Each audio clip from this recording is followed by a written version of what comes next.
we can see that there is hidden information from us that are vital. And we're going to take two topics to go a bit deeper, understanding a bit more about how that information hidden from us is affecting us. Within 100 years, we made technologies that makes our life easier. Not all, and that's the problem, for not all the people. It's a big eye-opener. It shows you that we are destroying our very own planet. And the information that has been circulating right now is, you know, if you switch and you have an electric car, then you're not polluting. The batteries on which those cars are running are made of lithium. The disposal of lithium until today, it's not eco-friendly. As you say, the consumerist society, it's all about greed and power. Even though there's new technologies, you don't want to look into that direction. You don't want to invest in it and better the lives of your citizens. You rather have them paying for your lack of knowledge on certain aspects or your greed to control.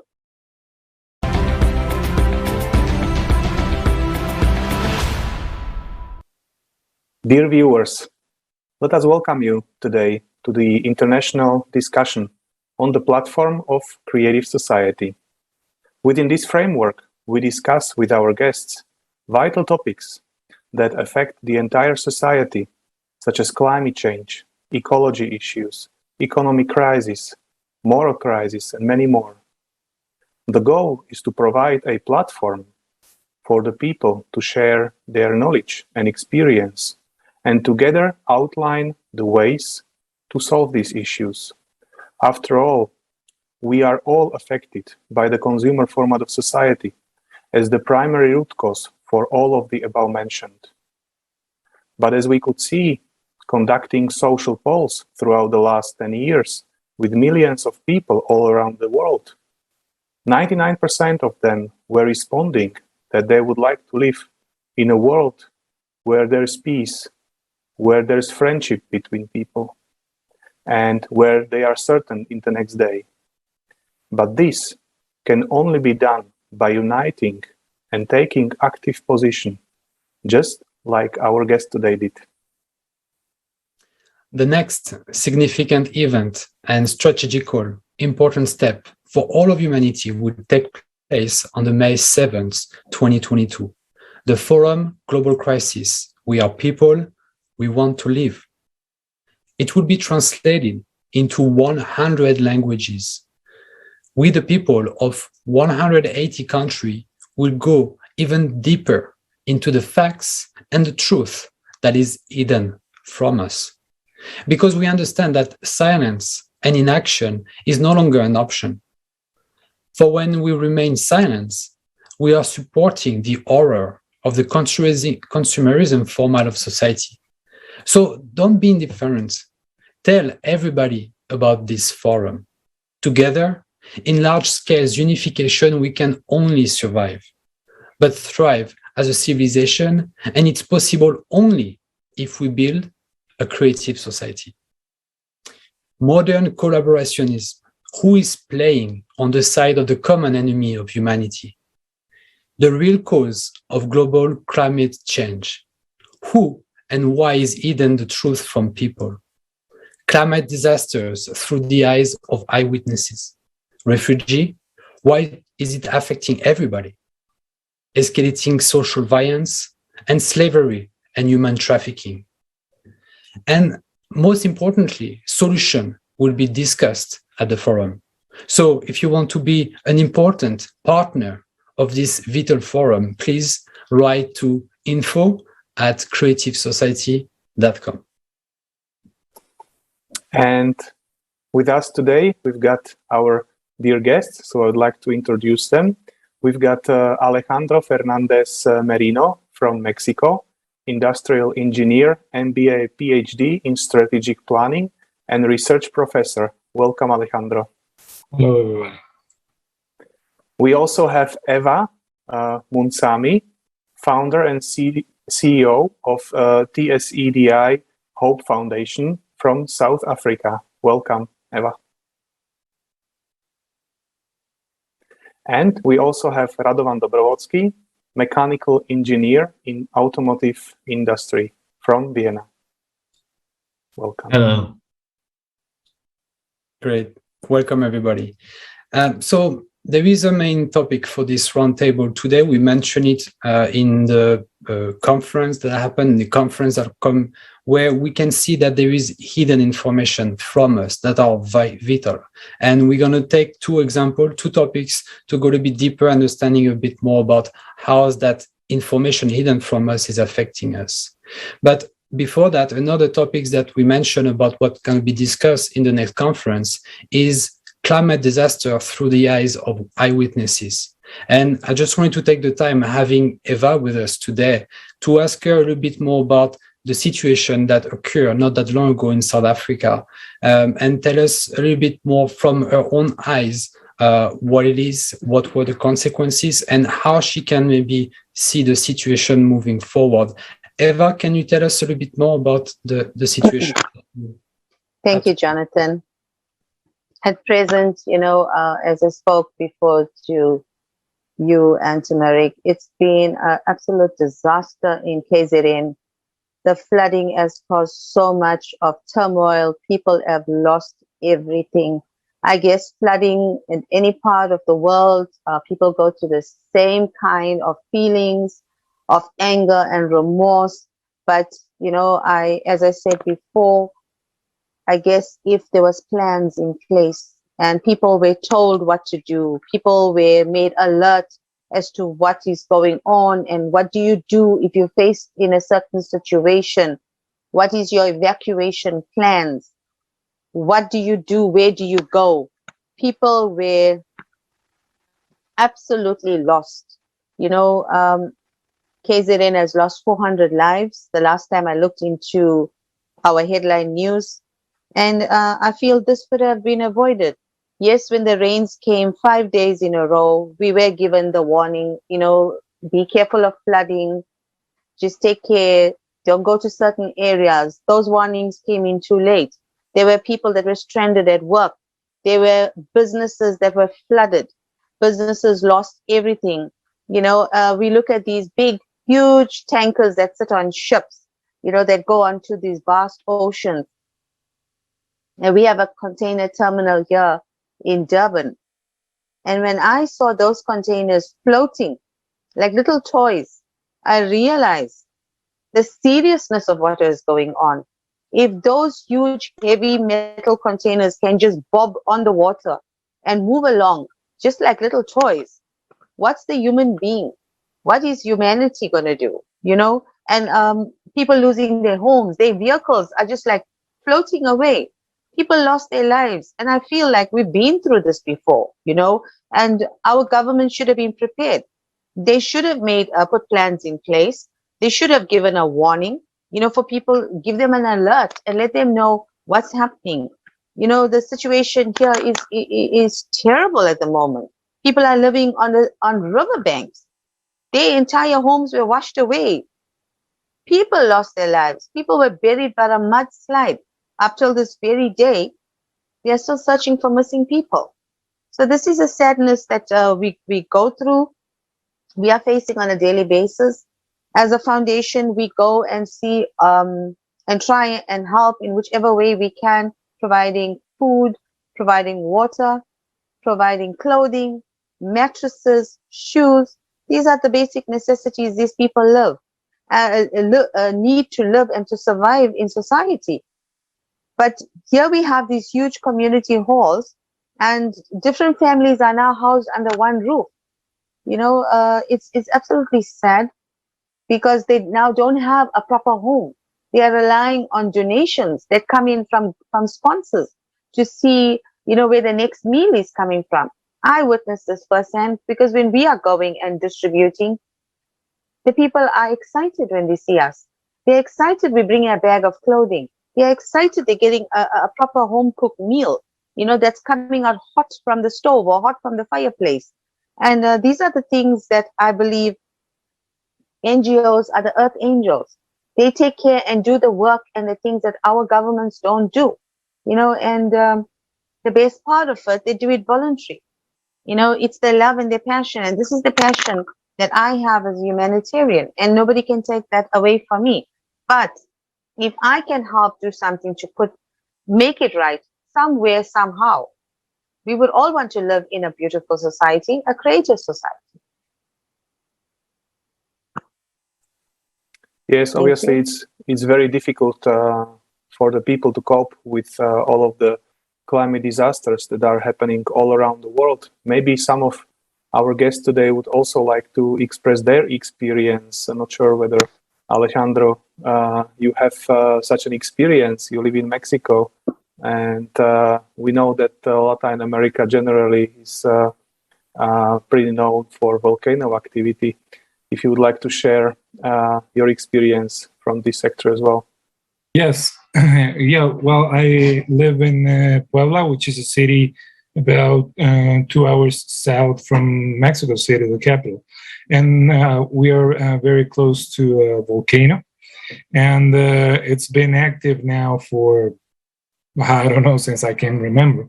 And what I recall is that when I was young, like when I was about 15 years old or younger, the volcano was completely snowed. And now it's been, I don't know, more than 20 years that it doesn't have any snow. And it's constantly exhaling, ash emissions. And the quality of the air here, it's very poor. It's very common to constantly be hearing of known people of family members that get sick because of respiratory problems. So and it's only increasing.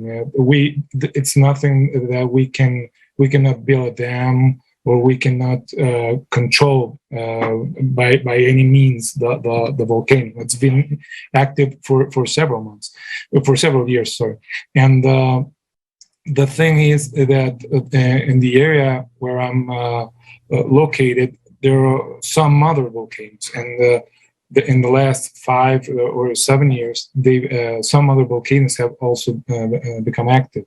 So the region, the ground, it affects the ground because the people cannot harvest as good as a quality of a food or plants that they could if the soil didn't have as much ashes. And the weather is not helping along because it's has increased, the temperature has increased, and in addition to that, some regional companies have been also dealing or making experiments to reduce what the weather or how the weather affects them. For example, we have very close to here, we have a huge automaker company, and when it rained very heavily, they suffered a little bit of damages in the car.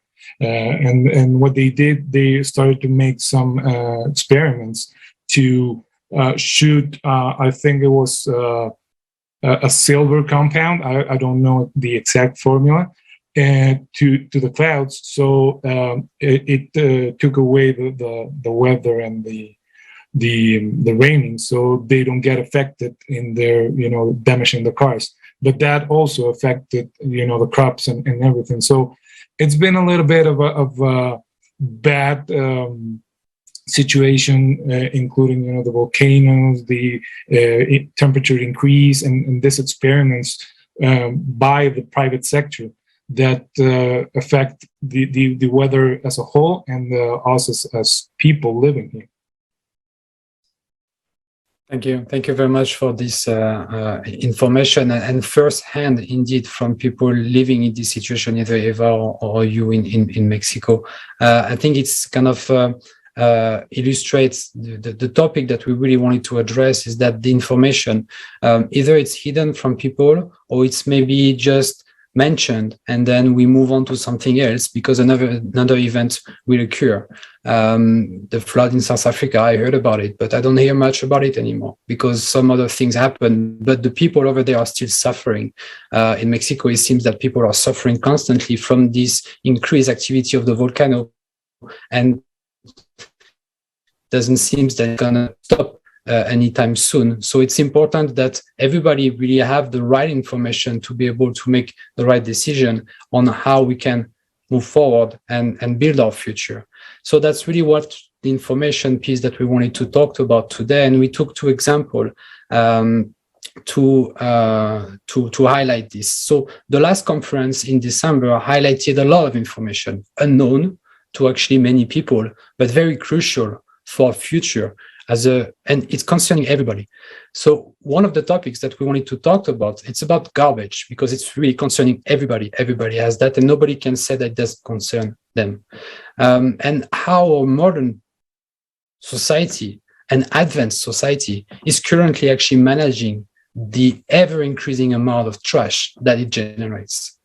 So you'll see that the information presented in the following video might shock you, and we will discuss a little bit more in details.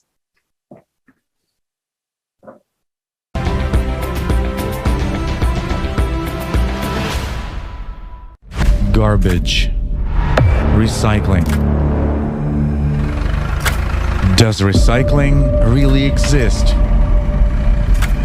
Every year, we throw out more than 2 billion tons of waste. Most of the waste products, in the form we throw them out, are not biodegradable and cannot be properly recycled. They poison our water, air, food, and our life. India, Ghazipur, a dump that is growing inexorably day by day and is already reaching almost the height of the Taj Mahal. During monsoon seasons, gases build up inside the landfill due to the accumulation of waste. These gases are then released into the air. Mosquitoes breed in accumulated waste and then bite people in the colony, leaving them with diseases like dengue, malaria, and typhoid. Jakarta, the bank of the Citarum River. There are more than 200 textile factories that produce cheap clothes for the whole world. 20,000 tons of waste and 340 tons of wastewater are discharged into the river every day. They pollute the river with lead, aluminum, iron, and manganese. According to the World Bank's report, Water Waste 2.0, plastic, paper and cardboard, metal and glass make up 38% of municipal waste, and only 13.5% of the secondary raw material is actually recycled all over the world, which is a little more than 5% of the total amount of garbage. Despite this, our production and consumption rates are only growing, as well as the landfills around us. At the consumer level, which is the first link, an ordinary family goes to a store. This ordinary family has different boxes, glass and plastics, plastic bags, and so on and so forth. Nowadays, it has become very popular to dump absolutely all of this in one pile. One big pile of this pressed material is taken to some processing plant, and this processing plant supposedly sorts all this garbage, and you, accordingly, get clean cardboard, clean plastic, clean this and that. This is an idea. All this actually doesn't work. To obtain a ton of recycled material, you need to spend enormous resources just to collect, transport, and segregate it. Then it should be washed, then it should be packed, and then it should be brought somewhere to sell. All the garbage, if it is really garbage, it is buried. No one recycles this garbage. They brag to each other saying that we are absolutely green, that is, we have 100% recycling, we don't have any garbage, and so on and so forth. Usually, they hire a company that takes the garbage out, hire some other additional company that counts the garbage, sorts this garbage out, writes down a percentage rate, and then seemingly sends this data in a report. The next time when a conference is held in some conference room, they say 0% of our garbage is left. But to be honest, this is all done on paper, while in fact it is not so.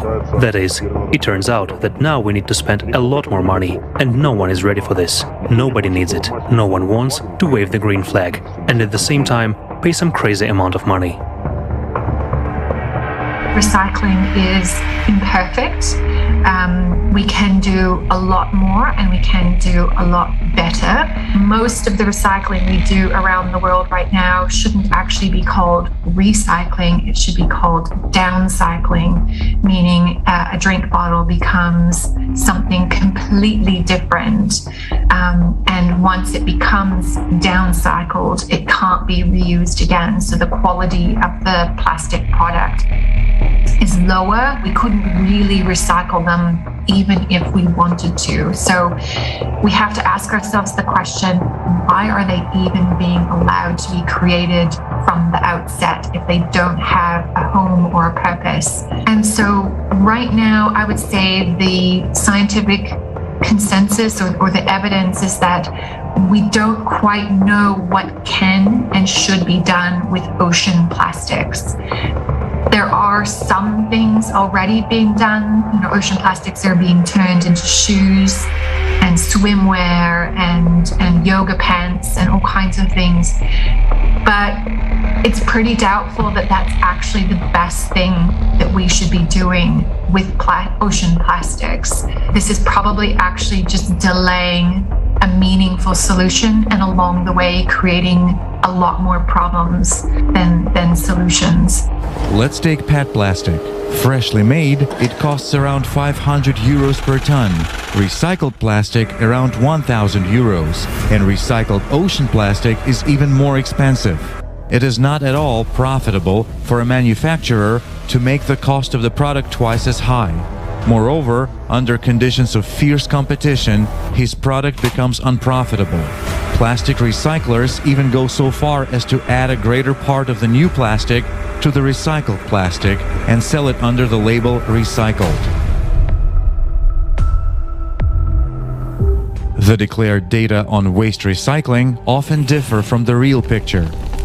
For example, in Germany, part of the garbage that is considered recycled goes to landfills in third world countries. The situation is similar in Japan. The percentage of recycled plastic also includes that which was simply burned. So what do we consider to be recycled garbage?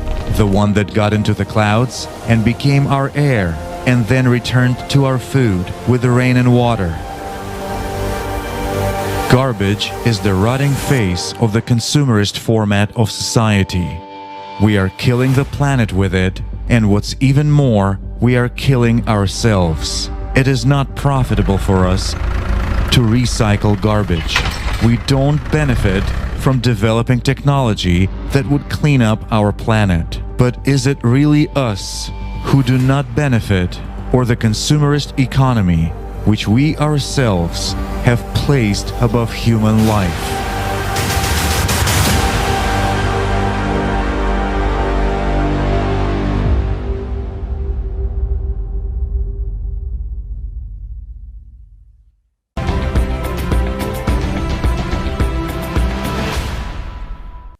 As we could see, this is the harsh fact of today's consumer format of society. On a conference on December 4th, we have shown a lot more information, a lot more data and statistics on the garbage. For example, that the humanity produced only in 4 months more than 700 million tons of garbage. So this is really an important topic, and barely anyone is really talking about it. And the next question goes or ask for comment goes to Alejandro. We know that you are active as a professor in education sector. So do you think, or how do you think education, if at all, can help people to realize the seriousness of the situation and motivate people to be active, to share this information further and take part on different projects? Well, I think the education, it's a very, very important or key issue here, because most of the people, based on the research that I've made and based also on my experience, they don't grasp the whole picture, how it affects all of us. They don't grasp how, if they use some disposable items, some plastic bags, what's that going to happen? Where's that going? They don't see that. So it's very important that we educate them, that we show them videos such as the one that we did, that we just saw, to let them know where's that going, how is that affecting us. Recently, I saw this news that some scientists and some doctors found microplastics inside the bloodstream. So what this means is that we're not only affecting the world, it is already starting to go inside our bodies, and it's been found already in our bloodstream, microplastics, and we can imagine what that can do to our bodies. So it's very important that we go and we turn to the younger generations, that we show them what's the consequences of having a wrong consumerism focused mindset, to not try to show them that they have to avoid at all costs trying to buy more stuff, to try to reduce, reuse, recycle. But it's very important that they also know what we've just seen right now, that it's not working as they say it worked.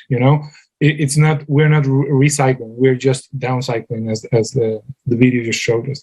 So it's very important to create that consciousness on them, so they get a more active participation in that. Because right now, if you go to a party, or a familiar party, the kids still ask for balloons. And here in Mexico, for example, we have a tradition which is a piñata, which is a box with a lot of paper and candies, and they still ask for that.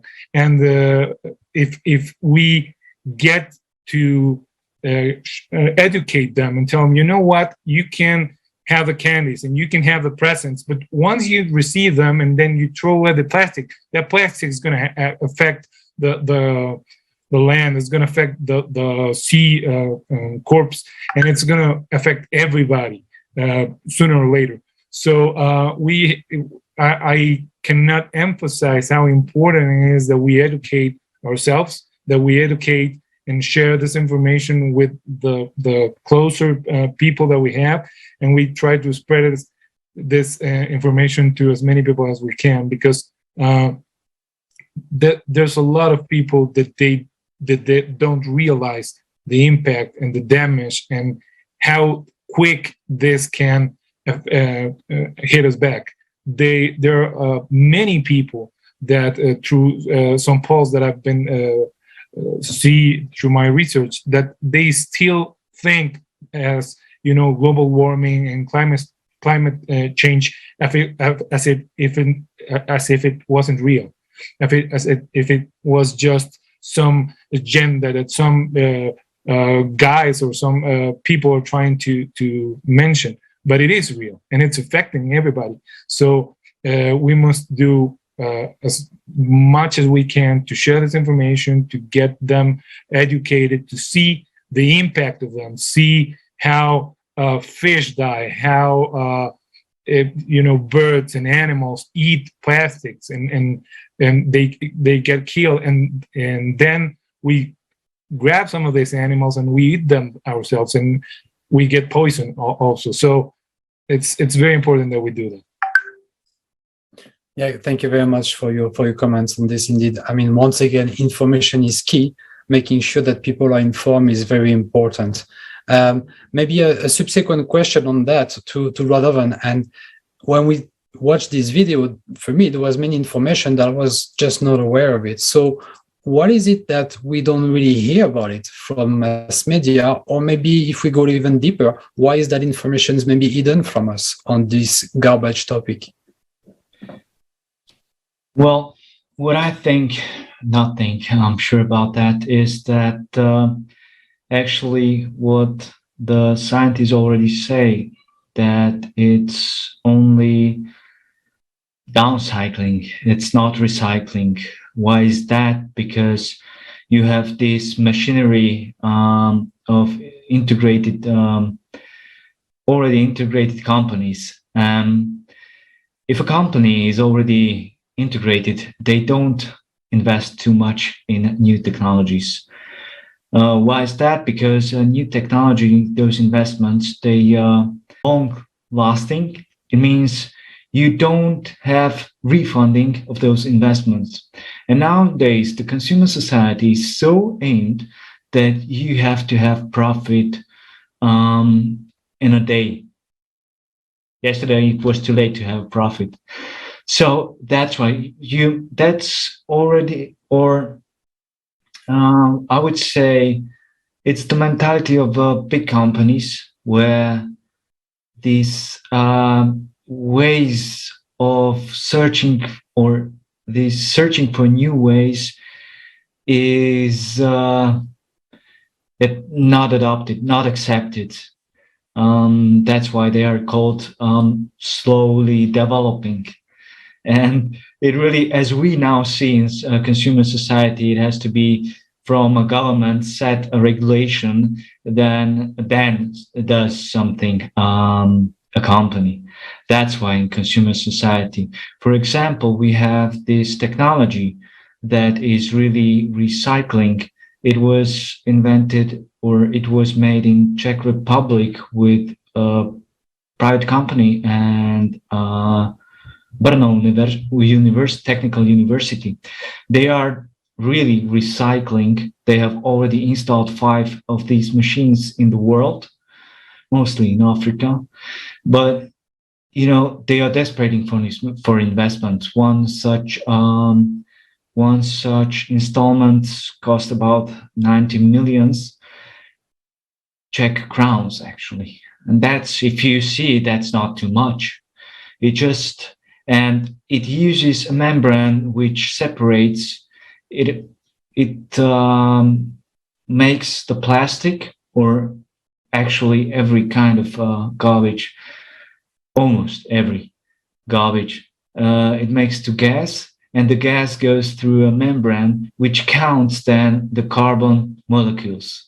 And on behalf of that, then a new raw material is made as oil, which you can reuse it everywhere else, in chemistry, in producing new plastic bottles, and so on. So now you have this infinite reusage of plastic bottles, and this technology is already approved by enormous international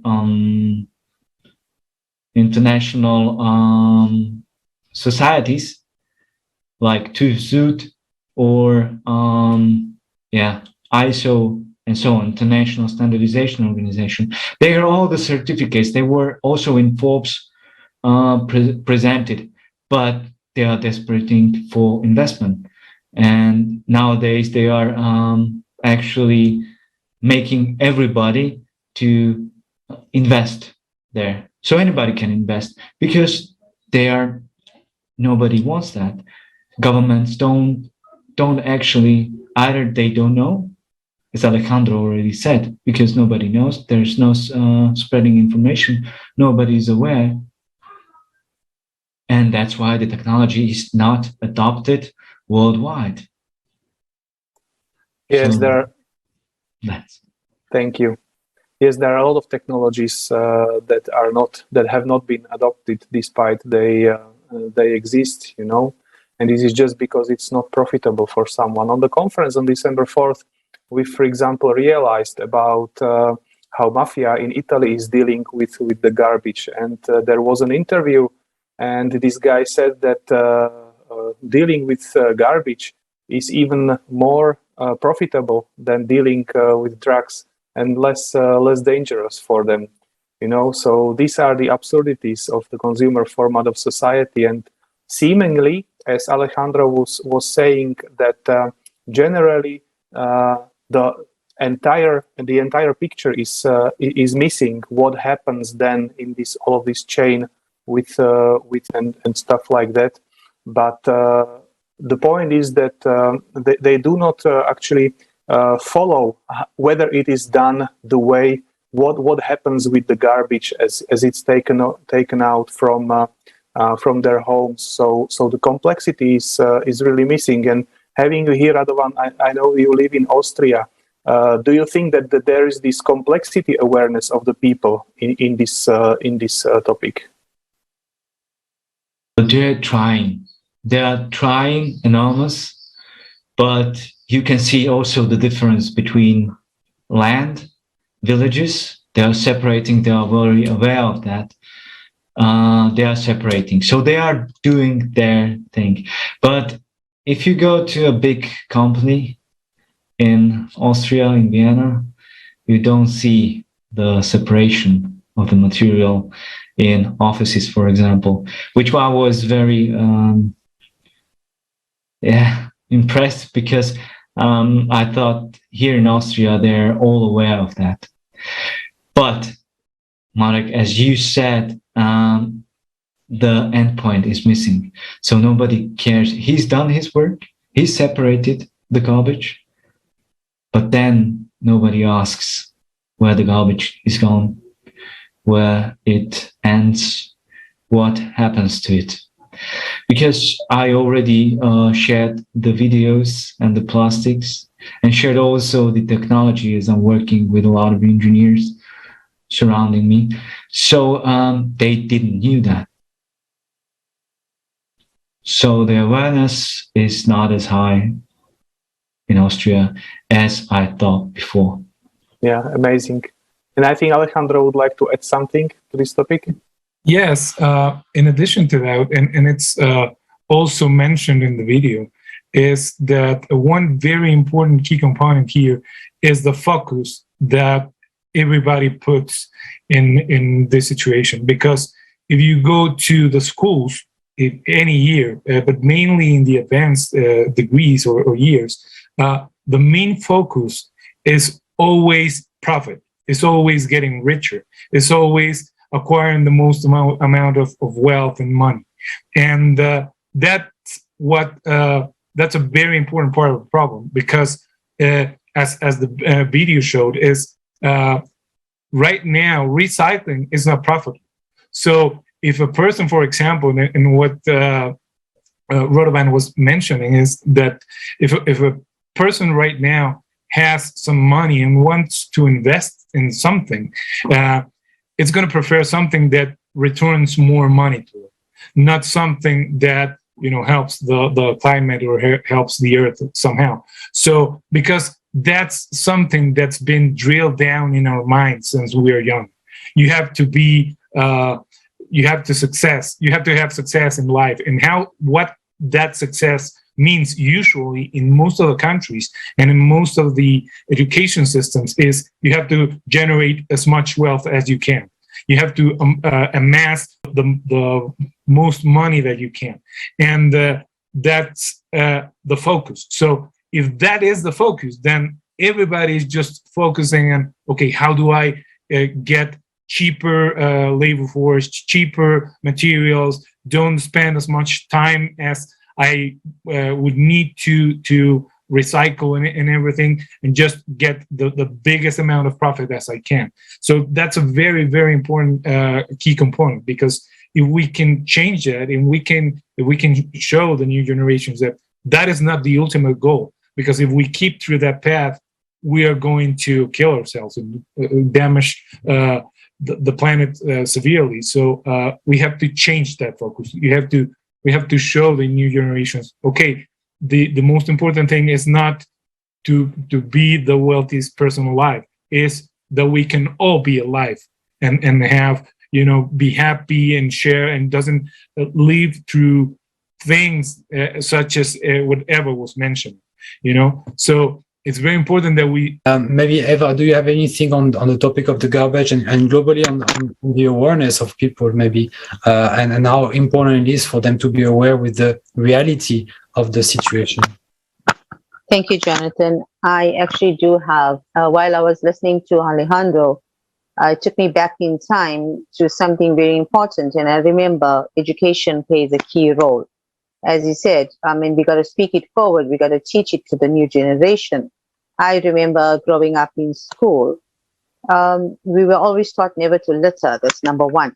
And up till this very day, that thought stayed me. So I would never throw out a plastic paper or a wrapper out the car window, or do any kind of thing that's going to be detrimental to our society, our planet.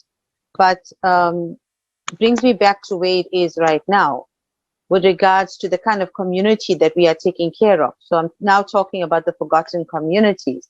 These are communities that do not have these services readily available to them. So when we go and do our feeding programs, we find we're passing huge garbage piles, and they just build up and build up. Then you get rodents that are coming in there, and thereby they are now affecting their health.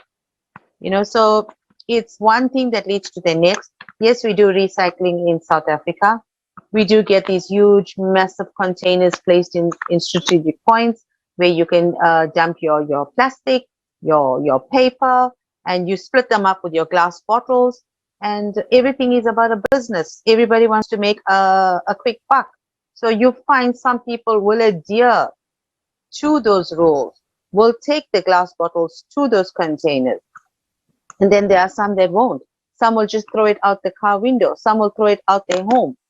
Because where are they going to put it? They don't have the municipal bins to take the dirt and put it there. So then you find all this is accumulating. And then also, another thought came to mind, which is the biggest contributor to most of the garbage accumulating throughout the world, is diapers. Diapers are formed in such a way that it will contain whatever a little baby is going to pass through. And it forms this gel-like substance. So with regards to that, these things end up also in our rivers, in our streams, and our oceans. And it now affects our sea life, which at the same time, as Alejandro said, we live off the sea.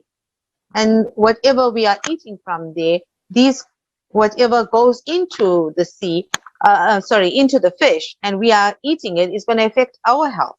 So there's a lot of things. I think it starts with the education part. I think more or less, I'm talking on behalf of our country. I know the education system is very changed. There's a lot of things they used to do when we were schooling, like centuries ago. They don't do them anymore. They don't teach these vital basic things anymore.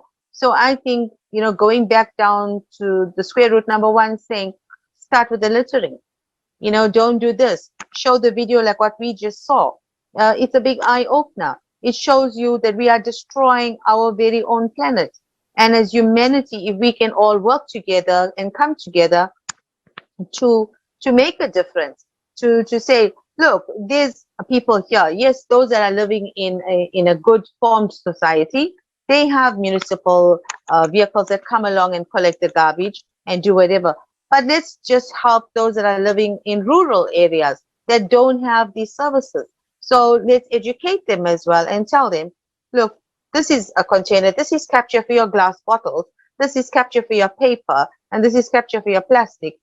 We are going to make a difference. We're going to say to those that are throwing away diapers that think you throw it in the river, it's not helping. That diaper swells up and it's causing more of a problem than, than a solution, because you got rid of it from your home, but where does it go?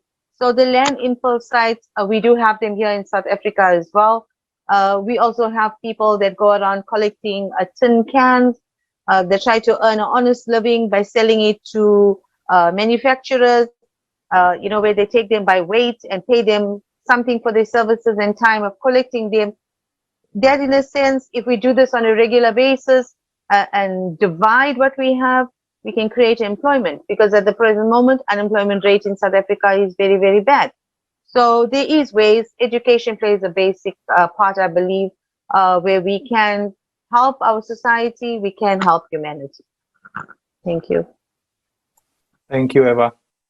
Yes, this is indeed so, and I think this is the issue that can be seen globally all over the world. And indeed, awareness and education is a very important factor, but what I would like to add that we should be educating what is the root cause for all of this issue. And the root cause is the current consumer format of society, where money and profit is on the first place, and human life, and ecology is somewhere at the very bottom.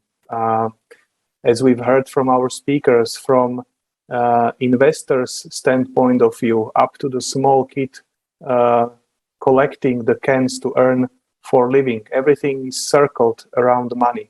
And unless we get rid of the consumerism, then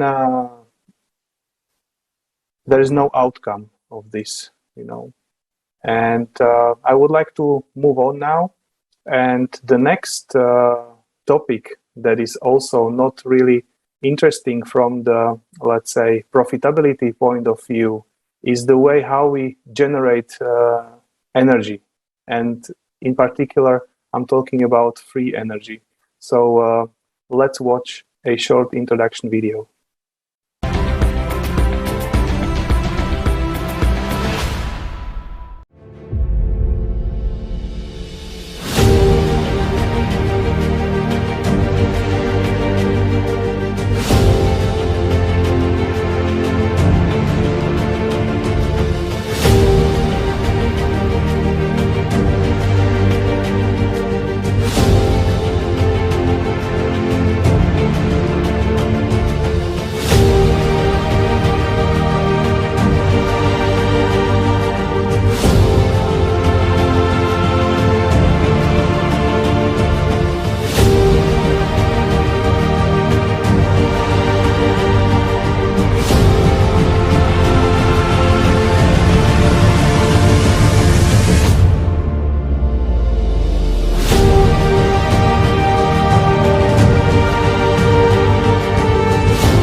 So we have seen in both cases, either the garbage and here the free energy.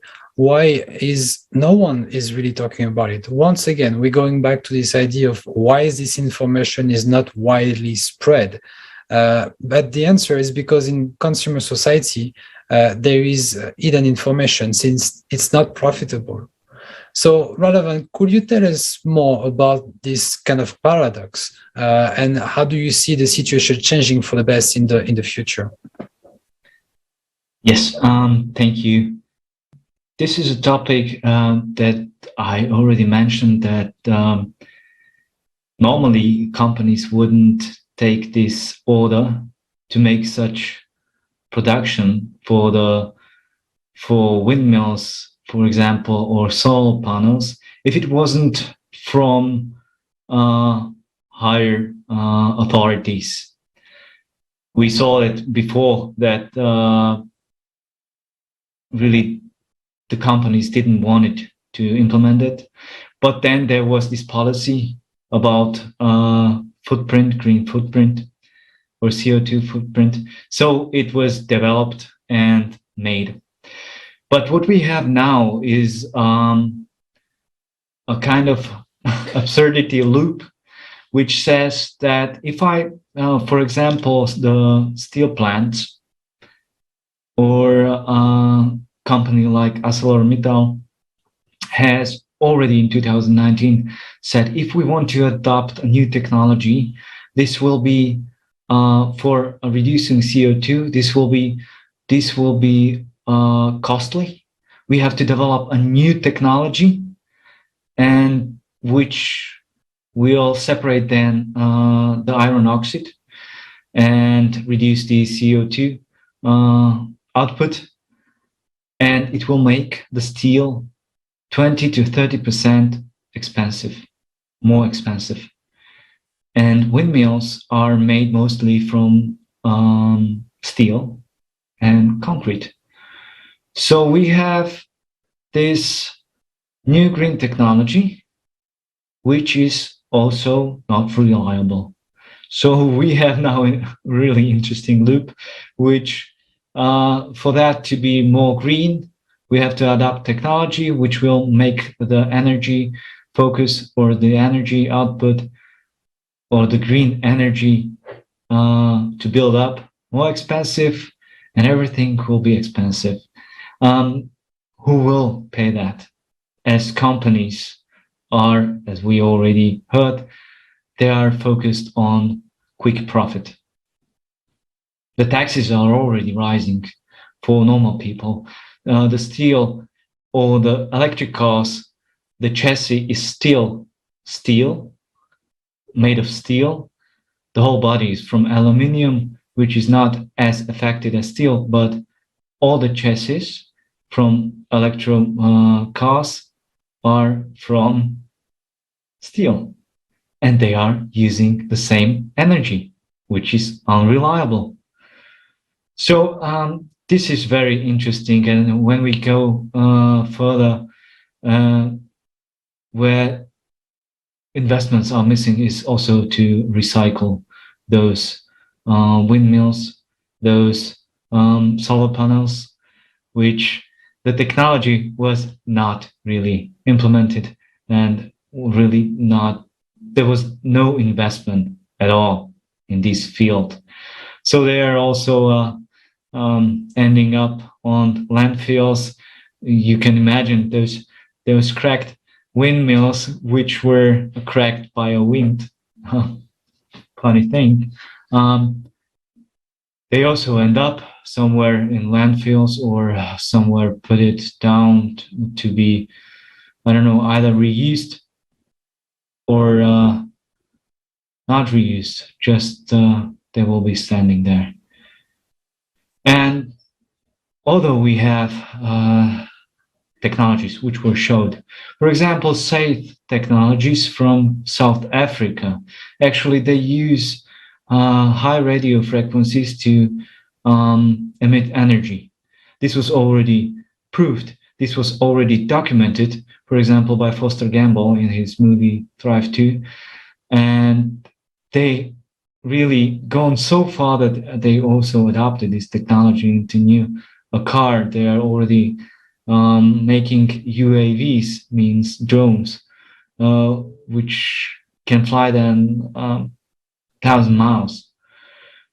So, or we have then this Germany company named Roche, and they are also invented or are adopting, because all the technologies like magnetic generators or these high frequency generator or this kinetic energy, those technologies always there. There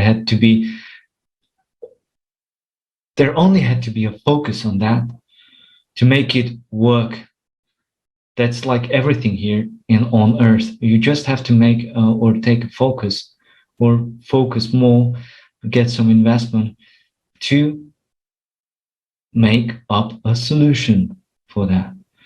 So this kinetic power plant, they can generate like 1 megawatt to 5 megawatt energy, like the SET generator or GPM. You can imagine he's so big as one room. So you can build it up in a village, and 300 houses can be powered by it. So, but as we already spoken, also these big energy companies, they don't want actually to lose their share on the market in consumer format society. So today the energy is centralized. We have these lot of steel or iron wires, which by when wind or flood comes, it breaks down and the houses are without energy. All of the houses, all of the regions, just because the energy distribution is centralized. With that kind of technology, you can actually divide the power plants. So if one falls out, you have already like 200 meters another one. So that's how I see it today. And the consumer format of society really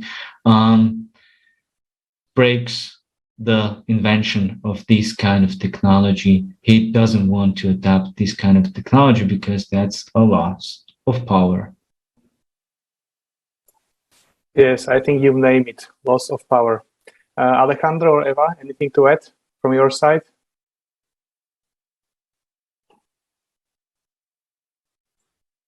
Would you like to go first, Eva? Thank you, Alejandro.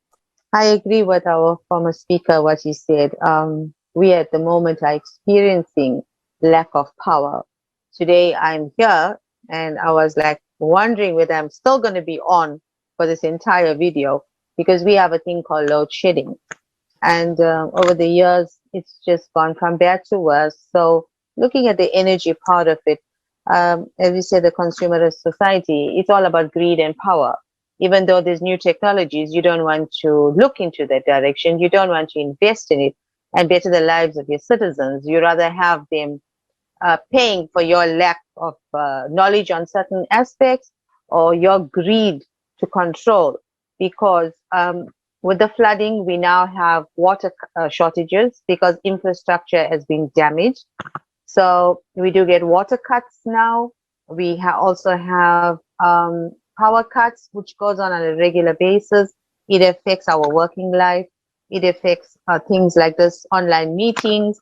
It affects quality of life and businesses, and everybody is affected. There are times power or energy just goes off. When a mom is home from work, she cannot go to a stove and cook.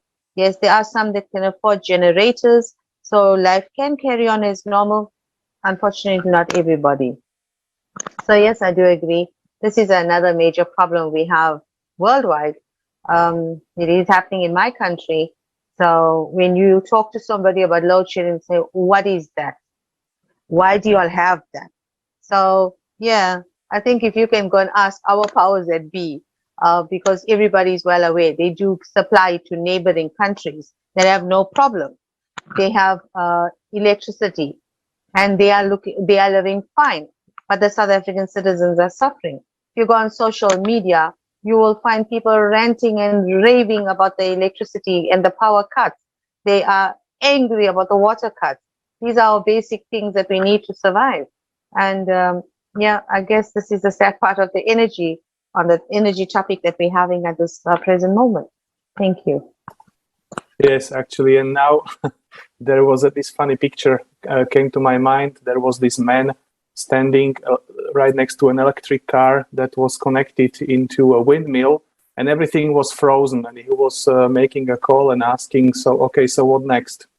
So we see that with the graduating cataclysms, we need to have reliable sources of power. But apparently it seems that this is not the trend in the current consumer format of society. But Alejandro, you wanted to add something as well. Yes, what I would like to add is that we have to be more specific, to dig deeper about what these new technologies mean and how they're going to make the energy or whatever they're processing, because we've been misled many times to think that if we change to certain new technology, that's going to solve everything, and it's not. And one example of that is that right now many of the car manufacturers are trying to switch to the energy or electric cars, and the information that has been circulating right now is, if you switch and you have an electric car, then you're not polluting and you're not emitting anything. And that's not true, because even though you're reducing your consumption on fossil fuels, the batteries on which those cars are running are made of lithium. And once that the lifespan or the life expectancy of that battery runs out, then you're going to have to dispose that battery. And the disposal of lithium, all up until today, it's not, how do I say it, eco-friendly or managed in such a way that it's not affecting the environment. So once you're going to buy your car and it's going to be electric, but once in, I don't know, 100,000 miles or 10 years or 20 years that you have to switch or change that battery, that disposal of that battery is going to affect the environment, I think, even more than what you would usually affect it using fossil fuels. So we're not changing for better energy. We're just changing the way we're damaging the environment. We're not doing it through constant emissions throughout 10 or 20 years of fossil fuels. We're going to do it after 10 years or after 15 years, disposing their batteries. And there's a lot of energies that work in the same way, that say, you know what, you're going to save and you're not going to affect that much the environment, but that's not the truth. So we have to dig deeper in what that energy, that new energy or new technology really means. What's the components that it's being used? What's the materials, the process, and so on. And we have to be as people, as individuals, more active in that. Demanding our governments, demanding the private sector, okay, what materials you're going to be using? What are the consequences of me disposing a lithium battery in 5 years or in 10 years? What's the consequences of that? And if we start doing that, if we start asking those questions, then we're going to get more answers, or at least we're going to make the private sector or the enterprises or the people that are getting richer with all this businesses to have to work a little bit harder to provide new and different solutions that do address the problems that we're facing.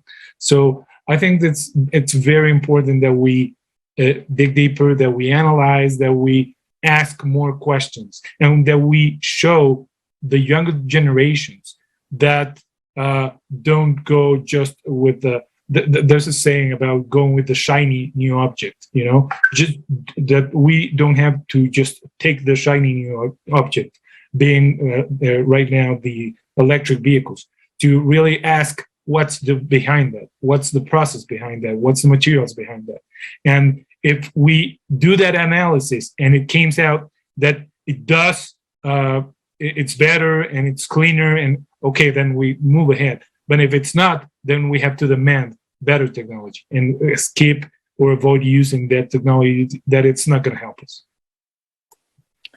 Yes, you really hit a nail that we need to understand and we need to create this demand. Recently, I've actually seen a video about child labor, how the children in Africa, I think in Congo, they dig for cobalt as part of the batteries that this Chinese company sells to car manufacturers, even including Volkswagen and other renowned car makers. So I fully agree that we need to be aware about the whole process, and we need to take the active position and study.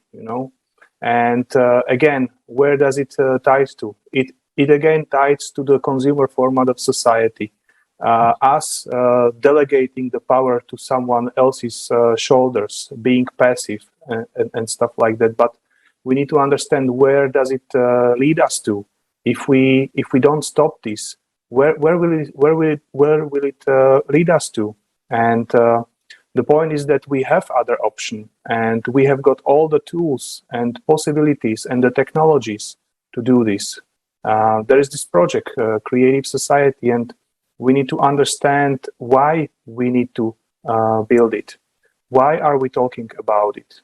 Because we want to live. We want to live in a sustainable world where basically there is no poverty, where all the people live a decent life. And we need to talk about it, everyone. If we don't speak about it, we have got no future. And maybe Eva could also provide her view about why it's important to spread this information, as I understood that you've got some insights into this topic as well. Yes, thank you so much. You know, going around being a humanitarian, there are things that we see we wish to forget at times. There are things we see we wish we could do more. And more or less, we wish we could like save the world. You know, it is very, very sad. You got to be built and have a strong backbone to see the kind of pain that you witness in people's eyes. And these are the reality of life. You know, do you go to different societies, more or less with the NGO part of the work that we do, we cater to the less fortunate, and the kind of things that we are seeing it's heartbreaking, you know, and we wonder, why did we have to come to this level? Why are they suffering the way they are? And as I always said before, with regards to our government, will only worry about your people. And people say, I say this very bravely, during elections. And that's the truth. You go to every nook and cranny and find the people that you want them to vote for you and keep you in power. But once you're in power, you would not come anywhere near those people for 5 years. You would not see the deplorable conditions they live in. You will not see the sad state of affairs. And what hurts or breaks my heart is when I go to a certain district where I do my feeding projects, and I find kids as little as 3 years old and going upwards into toddlers, teenagers, coming with their little bowls, and they're standing there with their 2 hands folded looking unto us to provide them that meal for the day. It makes you think, how can this go on in 2022? We are in the 21st century. Why is all this still going on? What is not being done? Are the rich just getting richer and the poor just getting poorer? Why are people forgotten? Why are people not given an equal opportunity in life? Why are the unsung heroes not being mentioned? Why are people that have it all, more or less, you say, born with a silver spoon in your mouth? You are the one that's always getting the recognition. You're getting awards and stuff. We celebrate you. We are happy for you. Let's look at those, you know, that are living in places in our society that have talents, because I believe we all are born with a talent. And, you know, these are the people that have no faith in themselves. They look unto us to come there. And, you know, probably as an example, you hear somebody singing, say, wow, this person's got a wonderful voice. You know, they could be somebody, but they don't have that faith and that hope in them because of where they are, where they're growing up and where they're coming from. So, you know, I always say, when I listen and I about the Creative Society, I feel each one of us will live a better life. Each one will be given an equal opportunity to survive, to thrive in the society, to hold each person, you know, put humanity first and our love for humanity. Thank you. Thank you, Eva. This is very important, and indeed, we are talking about creative society where we will no longer delegate the power to few representatives who decide about destinies of millions of people, but we all people will be self-governing society, and we will be making sure that everyone has a decent life. Maybe I would like also to ask Radovan, how would you explain the benefits of creative society from your end, maybe on some particular examples? My point of view of creative society is actually, first of all, as Eva already said, people should not be focusing on the basic needs.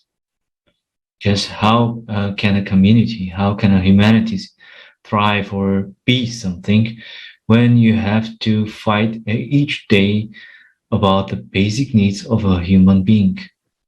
That's not possible. So from my point of view, let's go a little bit higher. Then you have the other format, or let's say from the Western point of view. Actually, people don't know that they are in slavery, because every morning they have to go to work. They are doing work that it's not interesting for them. They are going only to work, to go to work, to have money for a house in which they are only sleeping. And maybe for a weekend, they are spending their time in it. And my point of view of creative society is that everybody should actually do what he likes. I have luck. I have the luck that I can do actually what I like to do. I'm meeting people. I can talk with people. I create something. I'm in the technology. But I think I'm only a small percentage of the humanity. Maybe one. But this should be allowed to everyone.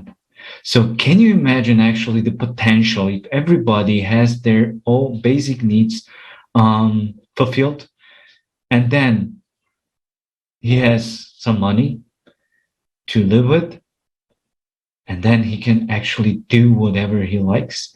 A lot of sociologists, they say humanity will not take that. People are not into working and so on, but they just don't have a clue, because they see it from the side that people are lazy. No, people are not lazy. People are just tired from fighting each other for their survival. That's all. If you give them the opportunity and the means, they will work, because they will find themselves a work, something that interests them, and they would make it perfect. And now imagine 8 billion of people doing like that. Can you feel the potential? Can you feel what we can achieve as a humanity, as one civilization, and how fast actually? Within 100 years, we made technologies that makes our life easier. Not all, and that's the problem, for not all the people. But if we could do that in consumerist formative society, but on the other hand, we polluted the whole earth, what could we do in a creative one? What could we achieve, and how fast? Not in 100 years, but in 5 years, we would be somewhere totally elsewhere. We can solve our problems, because for the problems that we are facing now, we are discussing now, there already are technologies like water from the air. We have generators, mobile generators, and also stable generators of water from the air. We have generators for electricity that don't need to be attached on the central power. We have the means to provide food for everyone, like, for example, vertical farms. We have, or we have also, like I mentioned, for pollution, a solution. But in this consumer formative society, we just can't implement it in a wide scale. So that's my point of view. What could be changed, and actually how fast would it be changed in creative society? Thank you. Thank you for the question. Thank you very much, and thank you for your answer. And I like the way you finish on health. I think there is a very important question. We raised it already. It's how information can be spread about anything for people to be aware. and how are the simple steps that we can put in place to spread that information. And in the case of now, the discussion is about the creative society. So maybe Alejandro, can you tell us regarding the creative society, what are the simple steps that we could take to be able to spread that information about what is the creative society, what are the benefits of the creative society for all of humanity, to make sure that we can put in place as soon as possible? Yes, sure. I think one of the key components is to have a clear picture of what the final goal is, which is, as Radovan and most of you have mentioned, is based on the polls and everything. At the end of the day, we all want the same. We all want to be living a happy, stress-free life. And once the people understand that, the goal of this creative society is to achieve that through the activities that we plan, through the discussions, through everything. So once they realize that that's what we want, that's what we are seeking for, that's one of the very key actions to do. And then just start sharing the information with the people close to you, with your family members, with your friends, with your colleagues at work. Just start sharing with them what the creative society is, what we're doing, what we are striving for, what's the end goal of that, and some of the actions that can be do or that have been done. Then it starts to build up, like a snowball, to start increasing in people, and they start sharing with each other, because at the end of the day, we all want the same. So, and if we see that it's, for example, if you hear in the street that somebody is giving away free money, if you tell that to anybody, then they start sharing the information, and then soon it's a huge amount of people that they know about it. It's the same. If we start sharing this, and we start sharing our goals and our objectives and the focus that we have and the actions that we have, then at the end of the day, they're going to have two choices.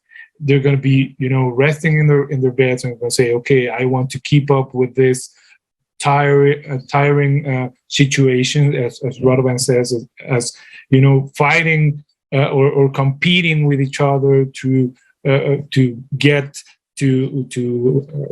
some money to buy some food, or I want to be living in a community, in a world that we don't have to do that we can, through creative ideas, to collaborative working, to by reducing the consumerism, be working together, helping ourselves, and not be needing to stress that much, to live the way we all want to live.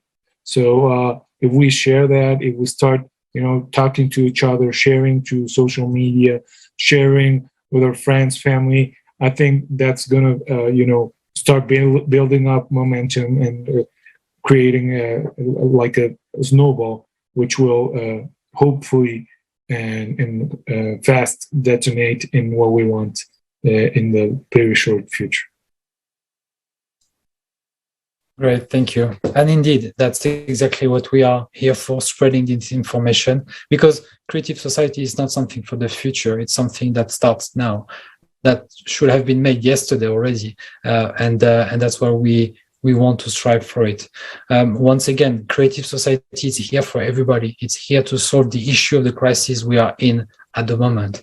There is 8 pillars of this creative society. I just wanted to mention them again, because it's always good to go through this again, to really get this first, this big picture, as you mentioned, Alejandro, knowing what is the goal. And those foundations describe very much what is the goal. The goal is to get into a society where human life is the highest value, where we have human freedom and everybody is born with the right to be human, where we can also see human safety, that no one can be harmed in this society, That also, as we discussed, the transparency and openness of information is for all, and non-information can be hidden from anybody. There is a single creative ideology and should be popularized, the best human quality. The development of personality. We talked about education. How can we make sure that education of all, and especially the younger one, is made for striving of the civilization and the humanity? Justice and equality, a no-brainer of what should be implemented into a proper society, which is absolutely not the case currently. And finally, a self-governing society where people are in charge and not a government that is just aiming to be voted for to stay in power, but not actually helping people. So all of this has been discussed today, and thank you very much once again, everybody, for that great discussion. I wanted to maybe ask Eva if you have any last message to all of the people that are watching on the basis of the discussion we just had, and maybe more precisely on the creative society and its implementation. Yes, thank you, Jonathan. I actually agree with Alejandro on what he said. It's very vital and important that we share the information we have. I've been doing it on social media. I've been doing it with the people I work with. It is like a dream that people listen to. And when they hear about it, you know, they wonder, like, can this really happen? Is it a reality? So word of mouth, we need to spread the news as well. Also, last year, I've been studying towards my human rights advocacy and also to become a gender-based violence instructor. I spoke a lot about the creative society because we had people from all over the world in that one cohort. And I found lots of people question me. I've made friends throughout the world, and they ask me, what is this creative society you keep mentioning and you're talking about? And they all went into my assignments, and it gave me great pleasure to say, wouldn't we want to live in this kind of society? And I think word of mouth, spreading it out, trying to see and form this wonderful humanitarian group that's going to take care of each person, giving them an equal opportunity in the society to see that nobody is left behind, that each one will take care of another one. And I guess that's what we all want. We would not be hearing of nations starving. We will not be hearing of all the social ills that go on, because at the present moment, I say, we do have our governments, we do have our justice system, but why are they failing us? So when you think about everything put into perspective, you realize it's failing throughout the world. So we do need a new structure to come into place. We do need to put humanity first. We do need to be happy once again. At the end of the day, when you ask anybody what they want, we all want peace. So this is the creative society we want to live for. Thank you. Yes, thank you. And maybe also like to give the opportunity to Radovan and Alejandro for some last words to our viewers. Maybe let's start with Radovan. Yes, I would like the viewers to take into consideration which power hides beneath the words. Because the only thing that stands between us and the creative society are our words and our mindset. As already Alejandro said, that we are too focused on money and power. And that is something that prevents us to live, really live. Thank you. Thank you. Radovan, Alejandro? Yes, thank you. What I would like to finish with is that I think that the creative society and what it strives for and the principles and their actions are a beautiful idea that we can make a reality right now, today.